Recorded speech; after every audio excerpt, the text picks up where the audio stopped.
Marco Della Pietra, terza volta sindaco di Spresiano, che cosa sta provando?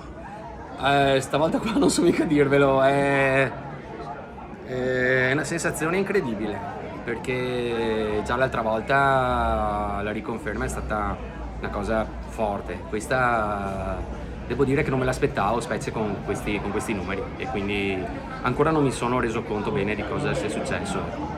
Ecco a chi va questa vittoria. Va a tutti i cittadini di Spresiano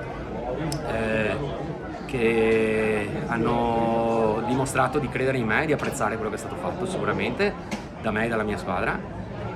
Va sicuramente alla mia famiglia, a mia mamma, mio papà, mio zio, mia zia, mia moglie, i miei 3 meravigliosi figli, mia nonna, ma a tutta la mia famiglia, proprio siamo una famiglia bella grande.